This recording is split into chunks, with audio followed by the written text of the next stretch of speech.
Hello everyone, welcome to my channel Mrs. English.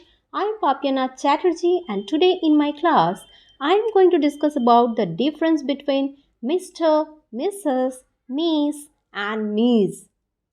So, first of all we will start with Mr. Mr. is pronounced as Mr. It is used for adult men.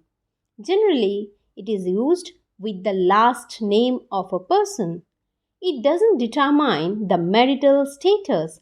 For example, Amartya Sen will be called as Mr. Sen. Next one is Mrs. It is pronounced as Mrs. It is used for married women. Generally, it is used with the last name. It tells us about the marital status of a person. For example, Pratibha Patil will be called as Mrs. Patil. Next, we will move to Miss. It is pronounced as Miss, used for girls or unmarried women. It is generally used with the last name of a person. Marital status is clear.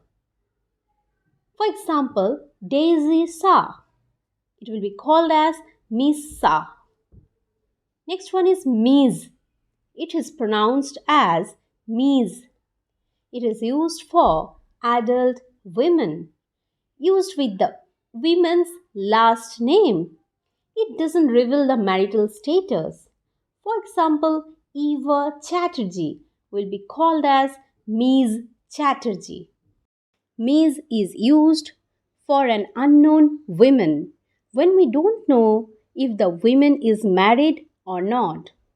Other than that, there are some more titles like Master and Messrs.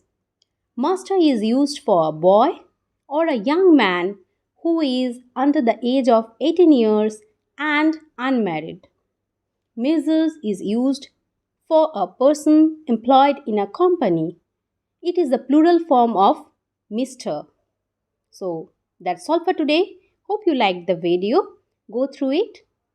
Thank you.